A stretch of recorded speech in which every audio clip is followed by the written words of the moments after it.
प्रथम अध्याय।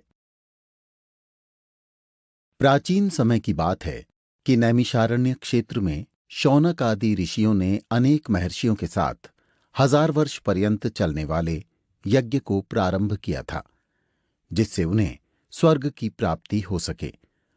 उस क्षेत्र में सूत जी भी आए। तब ऋषियों ने उनका बहुत आदर सत्कार किया, क्योंकि सूत जी पौराणिक कथाएं कहने में सिद्धहस्त थे और उन्होंने विभिन्न रूपों से अनुभव प्राप्त किया हुआ था। ये जानकर उपस्थित ऋषियों ने सूत जी से कहा, आप हमें इस सृष्टि, भगवान, यमलोक तथा अन्य शुभाशुभ कर्मों के संयोग से मनुष्य किस रूप को प्राप्त होता है, यह बताने की कृपा करें। सूत जी बोले, इस सृष्टि के कर्ता नारायण विष्णु हैं।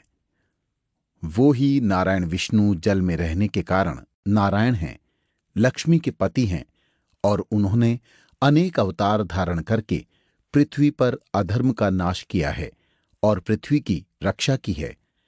उन्होंने राम का अवतार धारण करके लंका के राजा रावण से ऋषि मुनियों का उद्धार किया। उन्होंने नरसिंह रूप का अवतार धारण करके हिरण्यकश्यप का उद्धार किया। यही भगवान विष्णु सृष्टि के आदि कर्ता पालक और रुद्र रूप में संहार करने वाले हैं। भगवान विष्णु ने ही वराह का रूप धारण करके पृथ्वी का उद्धार किया और मत्स्य रूप में अवतार लिया। भगवान विष्णु का ही अंश वेद व्यास हैं और वेद व्यास जी ने इन पुराणों की सृष्टि की है। विष्णु भगवान रूपी वृक्ष सर्वश्रेष्ठ वृक्ष है। उसका दृढ़ मूल धर्म है। वेद उसकी शाखाएं हैं, यज्ञ उसके फूल हैं और मोक्ष उसका फल है। इस प्रकार भगवान विष्णु ही सारी तपस्या के फल और मोक्ष को देने वाले हैं। एक बार भगवान रुद्र से पार्वती जी ने पूछा कि आप तो स्वयं भगवान हैं, सृष्टि के कर्ता पालक और संहारक हैं, फिर भी आप किसी का ध्यान करते रहते हैं। आपसे बड़ा वो कौन है जिसका आप ध्यान करते हैं? पार्वती जी के मुख से ये सुनकर भगवान शिव ने कहा कि मैं आदिदेव ऋषियों का ध्यान करता हूं। विष्णु ही परम और महान है। उनका ध्यान करते हुए ही मैं अपने आप में तल्लीन रहता हूं। इस प्रकार शौनिक जी ने जब सूत जी से पूछा तो उन्होंने उत्तर दिया कि भगवान विष्णु ही सारे कर्मों के आधार हैं। यह बताते हुए उन्होंने कहा कि शिवजी ने पार्वती से कहा, मैं परम ब्रह्म का चिंतन करता हूं। यह परम ब्रह्म भगवान विष्णु ही है। मैं विष्णु का ही चिंतन करता हूं। भगवान विष्णु ही अनेक रूप में अवतार लेते हैं। उन्होंने ही राम, कृष्ण, वाराह, नरसिंह आदि के रूप में अवतार लेकर धर्म की रक्षा की है। राम के रूप में उन्होंने राक्षसों का नाश किया है और कृष्ण के रूप में दुष्ट प्रवृत्ति वाले लोगों का विनाश करके धर्म की स्थापना की है। शिवजी ने आगे कहा कि हे पार्वती, वाराह के रूप में विष्णु ने ही पृथ्वी का उद्धार किया है और नरसिंह के रूप में भक्त प्रहलाद की रक्षा करते हुए हिरण्यकश्यप का उद्धार किया है। मैं अपने नेत्र बंद करके उनका चिंतन करता हूं। इस प्रकार भगवान विष्णु की महिमा को सुनकर, जैसे कि शंकर ने भगवती पार्वती को बताई थी, ऋषियों की उत्सुकता अन्य विषयों में जागृत हो गई। ऋषियों ने सूत जी से पूछा कि हे भगवान, आपने भगवान विष्णु के महत्व को स्थापित करते हुए जो कुछ भी कहा वह भयमुक्त करने वाला है, किंतु आप संसार के दुख और कष्टों को नष्ट करने का उपाय बताइए। आप इस लोक तथा परलोक के कष्टों का वर्णन करने में कुशल हैं। हमें बताइए कि यमराज का मार्ग कैसा होता है और वहां मनुष्य को कैसी कैसी यातनाएं मिलती है। ऋषियों से ये प्रश्न सुनकर सूत जी बोले कि जो वृत्तांत भगवान नारायण ने गरुड़ जी के पूछने पर उनको बताया था, वह मैं तुमको बता देता हूं। यम का मार्ग अत्यंत दुर्गम मार्ग है, फिर भी मैं आप लोगों के कल्याण के लिए इसका वर्णन करता हूं। गरुड़ जी ने पहले भगवान से कहा था कि हे प्रभु, आपका नाम लेना तो सरल है, फिर भी मनुष्य आपकी भक्ति से वंचित रहकर नरक में पहुंचते हैं। आपकी भक्ति के अनेक मार्ग हैं, उनकी अनेक गतियां हैं और आपने मुझे यह बताया भी था।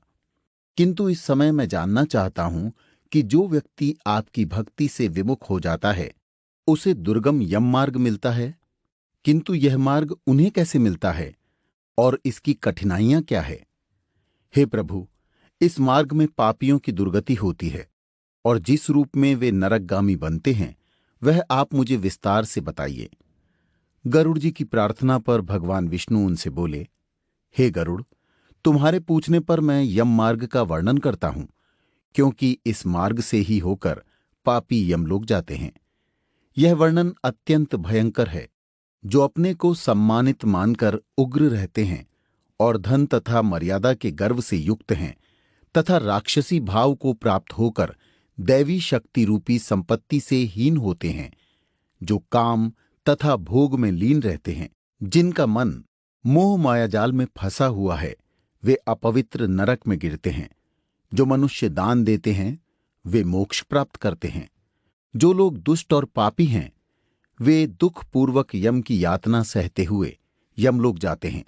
पापियों को इस संसार के दुख जैसे मिलते हैं, उन दुखों को भोगने के पश्चात जैसी उनकी मृत्यु होती है और वे जैसा कष्ट पाते हैं, उसका वर्णन तुमसे करता हूं। सुनो।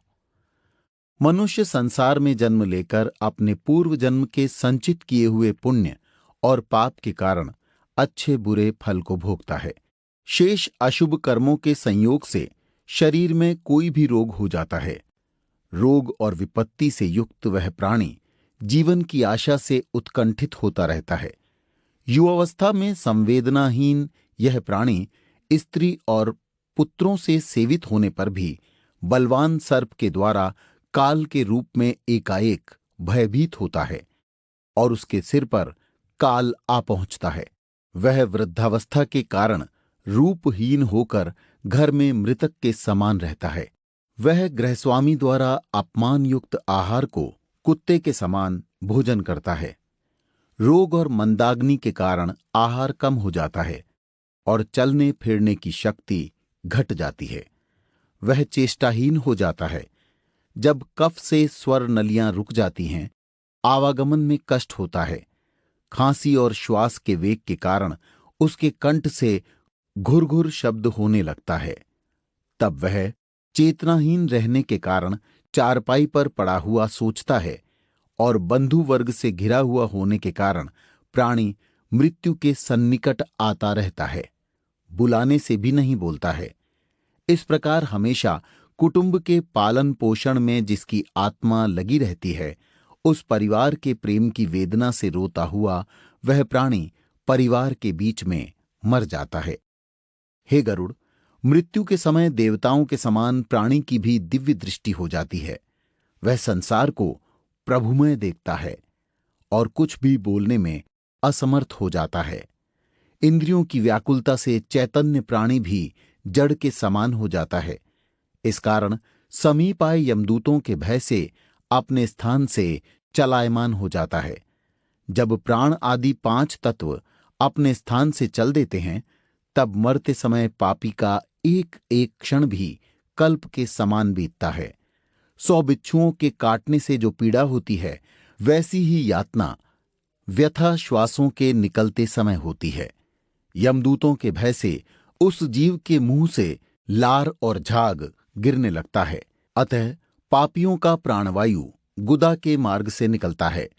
प्राण निकलते समय प्राणियों को यमदूत मिलते हैं, जो क्रोध से लाल नेत्र वाले, भयानक मुखपाश और दंड लिए होते हैं तथा नग्न शरीर और दांत को पीसते हैं। ऊपर को उठे केश वालों के समान काले टेढ़े मुख वाले, विशाल नख रूपी शस्त्र वाले यमदूत वहां आकर उपस्थित रहते हैं। उन दूतों को देखकर भय से वह प्राणी मलमूत्र का त्याग करने लगता है। इस अवस्था में हाय हाय करता हुआ जीव शरीर से निकलकर अंगूठे के समान शरीर को धारण करता है और मोहवश अपने घर को देखता है। उसी समय यमदूतों द्वारा पकड़ा जाता है। उस अंगुष्ठ मात्र शरीर को यातना रूपी शरीर से ढककर गले में रस्सी बांधकर यमदूत इस प्रकार ले जाते हैं, जैसे अपराधी पुरुष को राजा के सिपाही पकड़ कर ले जाते हैं। वे यमदूत इस प्रकार उस जीव को ले जाते हुए मार्ग में धमकी देते हैं तथा नरकों के भयानक दुखों का वर्णन बार बार करते जाते हैं। वे दूत कहते हैं, अरे दुष्टात्मा, तू शीघ्र चल, तुझे यमलोक जाना है और कुंभी पाक आदि नरकों का उपभोग करना है, अतः तू देर मत कर। यमदूतों की ऐसी वाणी को सुनता हुआ तथा अपने बंधु वर्गों के विलाप को सुनता हुआ वह जीव हाय हाय करता है। यमदूत उसे प्रताड़ना और कष्ट देते हैं। उन यमदूतों के धमकाने से उसका हृदय विदीर्ण हो जाता है। वह प्राणी भय से कांपता है और अपने पापों का स्मरण करता हुआ यम मार्ग से जाता है। यम मार्ग में कुत्तों से कटवाया जाता है। जब मार्ग में भूख और प्यास से पीड़ित होता है, सूर्य के तेज और हवा की प्रबलता से तप्त बालू में चलना पड़ता है। छाया और विश्राम रहित मार्ग में चलने से असमर्थ हो जाता है, तब उस जीव को कोड़ों से मारकर यमदूत घसीटते हैं। ऐसे कठिन मार्ग में चलने से वह थक कर गिरता है, मूर्छा खाता है तथा फिर उठता है। इस प्रकार वह जीव अंधकारमय यमलोक में पहुंचाया जाता है। वह जीव 3 अथवा 2 मुहूर्त में यमलोक में पहुंचाया जाता है। वे यमदूत उसको घोर नरक की यातना देते हैं और उसके पापों का फल देते हैं। यमलोक में पहुंचकर वह जीव यमराज के दर्शन तथा 1 मुहूर्त में घोर नरकों की यातना को देखकर यमराज की आज्ञा से फिर मनुष्य लोक में आता है। यहां आने पर जीव पुनः अपने पूर्व शरीर में प्रवेश करने की इच्छा करता है, परंतु यमदूत उसे पाश से बांधे रखते हैं। इस कारण वह सुख सुधा तृषा के दुस्सह दुख को सहता और विकल होकर रोता है। तब मृत्यु के स्थान पर पुत्रों द्वारा दिए गए पिंड को और मरने के समय दिए हुए दान को ही वह जीव खाता है। तब भी उस पापी जीव की तृप्ति नहीं होती। उसके पुत्रों द्वारा दिए हुए दान, श्रद्धा और जलांजलि से पापी रूप के कारण तृप्ति नहीं होती। इसी से पिंडदान देने पर भी वे भूख से और भी व्याकुल हो जाता है। जिनका पिंडदान नहीं होता, वे कल्प भर प्रेत योनि में रहकर निर्जन वन में दुख पूर्वक भ्रमण करते हैं। बिना भोग कर्म का भय करोड़ों कल्प तक भी नहीं होता है और बिना यम की यातना भोगे जीवों को मनुष्य का जन्म भी नहीं मिलता है और उन्हें अन्य योनियों में भटकना होता है। हे गरुड़, उस पिंड के प्रतिदिन 4 भाग होते हैं। उनमें से 2 भाग पंचभूतों के लिए होते हैं, जिनसे देह की पुष्टि होती है। तीसरा भाग यमदूतों को मिलता है और चौथा भाग उस प्रेत को खाने के लिए मिलता है। इस प्रकार प्रेत को 9 दिन तक का पिंडदान खाने के लिए मिलता है। 10वें दिन के पिंडदान से प्रेत का शरीर निर्मित होता है और चलने में सामर्थ्य होती है। हे पक्षियों में श्रेष्ठ, पूर्व शरीर के जल जाने या नष्ट हो जाने पर पुत्र द्वारा दिए हुए पिंडों से फिर भी उस जीव को देह मिलता है। वह जीवन हाथ भर का शरीर पाकर यमलोक मार्ग में अपने शुभ अशुभ कर्मों को भोगता है। अब मैं 10 दिन के दिए पिंड से जिस प्रकार शरीर बनता है उसे कहता हूं। प्रथम दिन के पिंड से सिर, दूसरे दिन के पिंड से गर्दन और कंधा, तीसरे दिन के पिंड से हृदय बनता है, चौथे दिन के पिंड से पीठ, 5वें दिन के पिंड से नाभि उत्पन्न होती है, छठे दिन के पिंड से कमर, गुदा, लिंग, भग और मांस के पिंड आदि बनते हैं, 7वें दिन के पिंड से हड्डी आदि बन जाती है और 8वें 9वें दिन के 2 पिंडों से जंघा और पैर उत्पन्न होते हैं। 10वें दिन के पिंड से उस देह में सुख सुधा तृषा की उत्पत्ति होती है। पिंड से उत्पन्न शरीर का आश्रय लेकर भूख प्यास से पीड़ित प्रेत 11वें और 12वें दिन के श्राद्ध को 2 दिन में भोजन करता है। 13वें दिन यमदूतों से बंधा वह जीव बंधे हुए बंदर के समान अकेला संसार में आता है। हे गरुड़, वैतरणी को छोड़कर केवल यमलोक 86,000 योजन विस्तीर्ण है।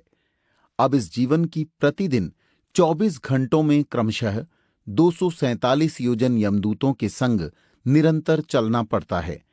चलने वाले इस मार्ग के अंत में 16 ग्राम पड़ते हैं। उनको लांघकर तब धर्मराज के नगर में वह पापी जीव पहुंचता है। उन नगरों के नाम ये हैं: सौम्यपुर, सौरीपुर, नगेंद्र भवन, गंधर्व, शैलागम, क्रौंच, क्रूरपुर, विचित्र भवन, दुखद, नाना क्रंदपुर, सुतप्त भवन, रौद्रनगर, पयोवर्षण, शीतादय, बहुभीति। इनके आगे यमपुर है। यम के पाश अर्थात बंधन में बंधा हुआ वह पापी जीव मार्ग में रोता हुआ अपने घर को छोड़कर यमलोक को जाता है। यमलोक को जाने वाला मनुष्य अनेक कष्टों को सहन करता हुआ पीड़ित होता रहता है। उसकी पीड़ा का अंत नहीं होता। वह अपने कर्मों के विषय में चिंतन करता हुआ अनेक दुख भोगता है। इस पर भी यदि वह दोबारा जन्म प्राप्त करता है, तब उसी प्रकार भगवान को भूलकर कर्म करता है। द्वितीय अध्याय। भगवान नारायण से संक्षेप में यमलोक के विषय में सुनकर गरुड़ जी ने कहा, हे भगवान, यमलोक का मार्ग कितना दुखदाई है। यहां जीव पाप करने में उसमें कैसे जाता है, आप मुझे बताने की कृपा करें। नारायण भगवान ने कहा, हे गरुड़, यमलोक का मार्ग अत्यंत दुखदाई है। मेरे भक्त होते हुए भी उसे सुनकर तुम कांप जाओगे। उस यमलोक में वृक्षों की छाया नहीं है जहां जीव विश्राम ले सके, और न तो वहां अन्न आदि है जिससे जीव के प्राण का निर्वाह हो सके, न तो वहां कहीं जल दिखाई देता है जिसे अति प्यासा प्राणी पी सके। वह प्यासा ही रहता है। हे खगराज, उस लोक में 12 सूर्य ऐसे तपते हैं जैसे प्रलय के अंत में अग्नि रूप में तपते हैं। वहां ठंडक और हवा से जीव अत्यंत पीड़ित होता है। कहीं वह बड़े बड़े विषैले सांपों से कटवाया जाता है, कहीं कहीं कांटों से बिंधवाया जाता है, और कहीं कहीं घोर सिंह, व्याघ्र और कुत्तों से खिलवाया जाता है। कहीं बिच्छुओं से कटवाया जाता है और कहीं अग्नि से जलाया जाता है। इसके बाद विशाल एक असीपत्र वन है जिसका विस्तार 2000 योजन का है। वह वन कौवा, गिद्ध, उलूक और शहद की मक्खियों से भरा है, और वन के चारों ओर दावाग्नि प्रचंड रहती है। जब कीट और मक्खियों के काटने से तथा अग्नि की गर्मी से वह जीव वृक्ष के नीचे जाता है, तब तलवार के समान तेज उन वृक्षों के पत्तों से उसका शरीर छिन्न भिन्न हो जाता है। कहीं अंधेरे कुएं में गिराया जाता है, कहीं पर्वत पर से नीचे गिराया जाता है, कहीं छुरों की धार के समान तीक्ष्ण मार्ग में चलाया जाता है, और कहीं कहीं कीलों के ऊपर से चलाया जाता है। कहीं वह अंधकार युक्त गुफाओं में, कहीं जल में, कहीं जौंक से भरे कीचड़ में गिराया जाता है और जौंक से कटवाया जाता है। कहीं जलती हुई कीच में गिराया जाता है, कहीं जलते हुए बालू में चलाया जाता है, कहीं तांबे के समान जलती हुई पृथ्वी पर और कहीं अंगार समूह में झोंका जाता है, कहीं धुएं से भरे हुए मार्ग में चलाया जाता है, कहीं पर आग की वर्षा, कहीं पत्थर के टुकड़ों की वर्षा, कहीं रक्त की वर्षा, कहीं गर्म जल की वर्षा होती है, कहीं पर खारे कीचड़ की वर्षा होती है, कहीं पर बड़ी घोर गुफाएं होती है, कहीं कंदरा में घुसाया जाता है। इस तरह वह जीव निरंतर पीड़ा सहता है, और उसका रूप ऐसे हो जाता है कि जैसे चारों तरफ विशालकाय बहुत ही गहरा अंधकार है और कहीं कष्ट से चढ़ने योग्य शिलाएं हैं। इसके साथ कहीं पीप तथा रक्त से भरे, कहीं विष्ठा से भरे कुंड हैं जिनमें रहना पड़ता है। मध्य मार्ग में एक वैतरणी नाम की विशाल नदी है जो देखने मात्र से भय देने वाली है, जिसकी वार्ता सुनने में रोमांच हो जाता है। वह नदी 100 योजन चौड़ी है, जिसमें पीब रक्त भरा हुआ है, जिसका किनारा हड्डियों से बना हुआ है, जिसमें रक्त, मांस और पीब के कीचड़ भरी है, जो बड़ी गहरी है तथा बड़े दुख से पार होने योग्य है, और जो बड़े बड़े घड़ियालों से पूर्ण है। इसमें मांस खाने वाले सैकड़ों प्रकार के पक्षियों का निवास है। यह नदी पापियों के लिए कठिनता से पार होने वाली है। हे गरुड़, जैसे आग की ज्वाला से उबलकर कड़ाह में घी खौलता है, उसी प्रकार पापी को आता देखकर उस नदी का जल खौलता है, और वह नदी चारों ओर सुई के समान मुख वाले कीड़ों से युक्त है। वज्र के समान चोंच वाले गिद्ध और कौओं से वह नदी भरी है, और भाज्य, घड़ियाल, मगर, झोंक, कछुआ और मांस भक्षक जलचरों से भी वह भरी हुई है। उस नदी में छोड़ा गया पापी जीव भयानक रूप से रोता है। हे भाई, हे पुत्र, हे पिता आदि शब्द बार बार पुकारता है। जब वह पापी जीव भूख प्यास से पीड़ित होता है, तब वहीं रुधिर और मांस पीने और खाने को मिलता है। वह नदी रक्तपूर्ण तथा फेन से युक्त है। महाघोर गरजती हुई भयदायक उस नदी को देखने मात्र से वह पापी मनुष्य मूर्छित हो जाता है। उसमें अनेक प्रकार के सर्प और बिच्छू भरे हैं। उसमें गिरे हुए प्राणी की रक्षा करने वाला कोई नहीं रहता। वह पापी जीव नदी के सैकड़ों हजारों भंवरों में पड़कर नीचे पाताल को जाता है, फिर क्षण में ऊपर आता है। इस तरह वह सर्वदा चलायमान रहता है। हे गरुड़, पापी जीवों के पतन के लिए ही यह नदी बनाई गई है। ऐसी कठोर और अत्यंत दुख को देने वाली नदी का आर पार भी नहीं दिखाई देता है।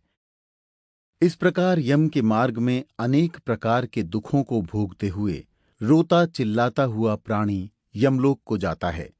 किसी को फांसी में बांधकर, किसी को अंकुशों से छीनकर, किसी को शस्त्रों से छेदते हुए यमदूत पापियों को यमलोक ले जाते हैं।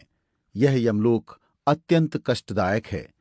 यमदूत किसी की नाक में डोरी डालकर ले जाते हैं, किसी की कान में डोरी डालकर, किसी को कालपाश में बांधकर, किसी को कौओं की तरह खींचते हुए पापियों को यमलोक ले जाते हैं।